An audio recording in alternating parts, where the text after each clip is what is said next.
जो माजी में गुजर गया है उसको तो कोई वापस नहीं ला सकता। अभी हम फैसला कर सकते हैं कि 5 बजे उठना ठीक नहीं है, और उसके लिए आपको हेल्प लेनी चाहिए, क्योंकि अपने टाइमिंग्स को सही करने के लिए हमें बाज़ औक़ात हेल्प की ज़रूरत होती है। हमें ऐसी दवाओं की ज़रूरत होती है जो नींद का टाइम ठीक करती हैं। मेलाटोनिन एक दवाई है कि जो सिर्फ़ सोने के टाइम को ठीक करने के लिए है कि आप जल्दी सोएंगे और जल्दी उठेंगे। वो दवाई आपको सवेरे 8 बजे जगा देगी और सारा दिन आप जागते रहेंगे तो फिर रात को जल्दी सोएंगे। तो आजकल हेल्प मौजूद है और वो एक नेचुरल हार्मोन है। और वो जो आप बात कर रहे हैं ना हक करने की, मैं आपको बताऊं कि ये हम सबको ऐसे रिचुअल घरों में बनाने चाहिए। और रिचुअल हमारी मदद करते हैं कि हम अपने बिहेवियर को भी ठीक कर लें। जब हम गले मिलेंगे तो हम बुरा भला नहीं कह सकते एट दी सेम टाइम। तो वो एक हमारा रिचुअल है मेरे 5 बच्चों के साथ कि हम जब भी मिलेंगे हम गले मिलेंगे। और वो बहुत बचपन से, उनके 4-5 साल की उम्र से उन्होंने सीखा हुआ है। और चाहे दिन में 2 दफ़ा मिले या 3 दफ़ा मिले, हम एक दूसरे को छू के एक दूसरे से मोहब्बत बांटते हैं। और उससे फ़ायदा ये होता है कि फिर बुरा भला कहने का मौका नहीं आता। जिसके साथ आपका रिचुअल ऐसा हो तो आपको उस रिचुअल का लिहाज करना पड़ता है, और आपको कोई बात बुरी लगे तो आप अच्छे तरीके से समझा देते हैं। तो मुझे अच्छा लगा कि आपने नोट किया और आपके दिल में भी तलब पैदा हुई। अगर आप इस इलाज से ये फ़ायदा उठाएं कि अपने फैमिली के साथ आप जेल हो जाएं, तो ये भी बहुत बड़ी बात है। और मैं आपसे बड़ी अच्छी तवक्को रखता हूँ। आपके वालिदैन बाज़ औक़ात मायूसी में कहना शुरू हो जाते हैं सबके कि सानू इहदे कोलों कोई उम्मीद नहीं, ए नहीं ठीक होने वाला, इन्हें नहीं सुधरना। लेकिन मैं एक दिन भी, एक लम्हे के लिए भी आपके बारे में ऐसा नहीं सोचता कि आप सुधर नहीं सकते। रादर मैं ये बात तवील तजर्बे की रोशनी में बहुत अच्छी तरह जानता हूँ कि आप सुधरना चाहते हैं। जब मैं ये कहता हूँ कि मैं आपके अंदर एक बहुत कामयाब इंसान को देखता हूँ, तो मैं ऊपर से नहीं कह रहा, मैं अंदर से इस बात को जानता हूँ, क्योंकि मैंने रोज़ ऐसा होते देखा है कि जो पेशेंट्स पहले बिल्कुल डिनाइल में होते हैं या ख़राबियों में होते हैं, बाद में उनके अंदर टोटल काया पलटनी शुरू हो जाती है।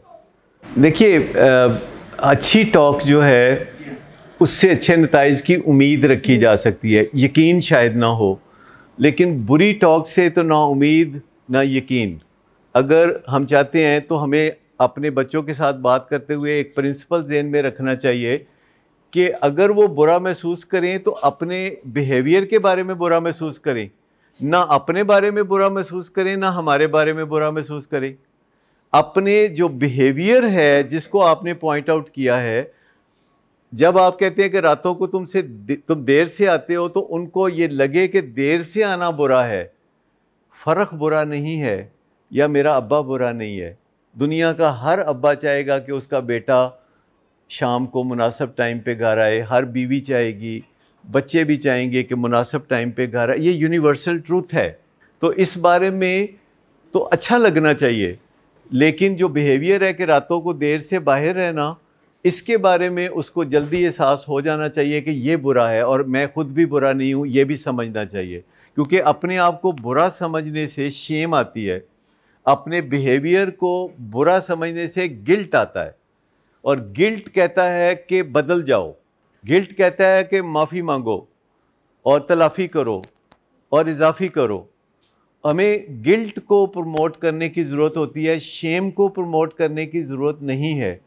लेकिन चूँकि आपने कई सालों की तलख़ ज़िंदगी गुजारी है, तो आपके कुछ पैटर्न बन जाते हैं जिसमें मुंह से बातें बुरी बुरी निकलना शुरू हो जाती हैं तीसरे मिनट पे।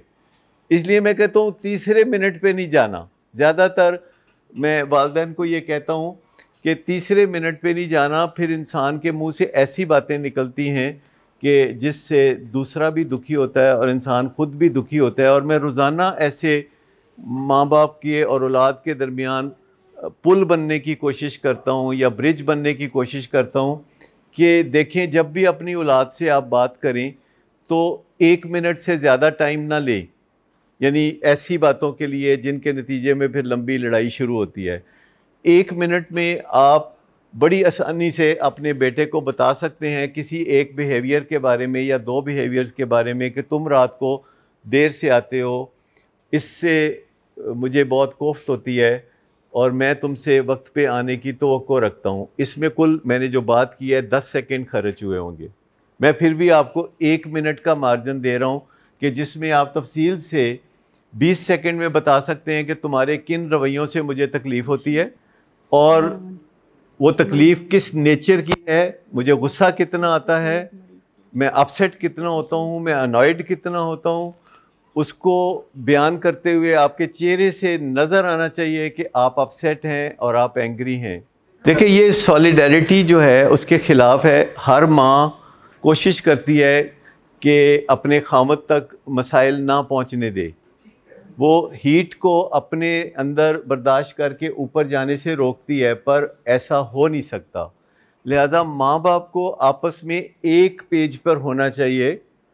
और इवन अगर माँ बात कर रही है कि तू ठीक टाइम पे नहीं आंदा, तू पैड़ा है, तेरे दोस्त पैड़े ने, तू चरसी है, तू फलाना है, और बाप चुप करके अपने बिस्तर पे लेटा हुआ है, तो बेटा क्या समझेगा कि ये मेरी माँ को ही कोई ख़ास तकलीफ़ है, बाप मेरे को कोई मसला नहीं है मेरे रवैयों से। ये मसले का सही हल नहीं है ना। अपने बेटे से बात करने की बजाय किसी के बेटे से बात करना और भी मुश्किल हो जाएगा, और उसको पकड़वाना और भी मुश्किल हो जाएगा क्योंकि दे आर टू मैनी। तो अपने बेटे से बात करने की पोजीशन में रहना चाहिए, क्योंकि बाप का काम है बेटे को डिसिप्लिन करना, और डिसिप्लिन का मतलब है टीचिंग। डिसिप्लिन एक इटालियन वर्ड है जो असल लफ्ज़ है डिसिप्लिनो, और ये एक इटालियन वर्ड है और इसका जो अंग्रेज़ी में तर्जुमा है वो टीचर है। तो बाप को अपने बेटे का टीचर होने की ज़रूरत है, लेकिन उसके लिए थोड़ी सी स्किल सीखना ज़रूरी है, क्योंकि जो स्किल्स हमने अपने माँ बाप से सीखी थी वो शॉर्ट पड़ जाती हैं वक्त के साथ, क्योंकि वो ऑब्सोलीट होती हैं, वो पुरानी स्किल्स हैं। जो मैंने अपने बाप से सीखी थी वो मेरे बच्चों के लिए काम की स्किल्स नहीं हैं। मुझे बच्चों के लिए जो स्किल्स सीखनी है वो आज के माहिरीन से सीखनी है। आप नोट कर लीजिए, आज डेट लिख लीजिए, चंद दिनों के अंदर अंदर ये बैठ के आपकी बात तवज्जो से सुनना शुरू कर देगा। अब बात करेंगे और ये आपकी हर बात सुनेगा, तो मैं आपको बताऊं कि फिर आपका फ़र्ज़ है कि आप उसे अप्रिशिएट भी करें, लफ्ज़ों में आप एहसास दिलाएं कि ये जो तुमने किया है मुझे बहुत अच्छा लगा है, तुम ऐसे करते रहना।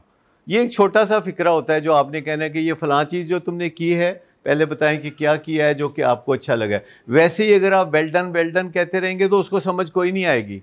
किसी भी सबॉर्डिनेट से जब आप बात करते हैं, तारीफ़ करते हैं, तो सबसे पहले आप बताते हैं कि आपने क्या ऐसा देखा जो कि अच्छा था जिस पे आप तारीफ़ कर रहे हैं।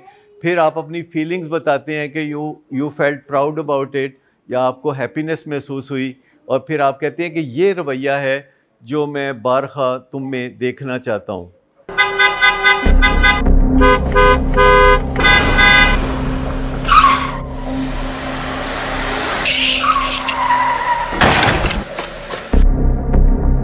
घटिया इंसान, इतनी देर से गेट क्यों खोला? सोए हुए थे तुम क्या? सर मैंने तो मिनट भी बकवास ना करो तुम मेरे साथ। क्या कर रहे हैं आप? अब्बा जी घर पे हैं, नशे में गालियां दे रहे हैं। खुदारा होश में आए, क्या हो गया आपको? होश में कैसे आऊं? सारा किया धरा इन्हीं का तो है। शराब नोशी की वजह किरदार की खराबी नहीं, मूड की खराबी है। शराब नोशी कभी भी नशे की बीमारी में बदल सकती है। नशे की बीमारी हर स्टेज पर काबिले इलाज है।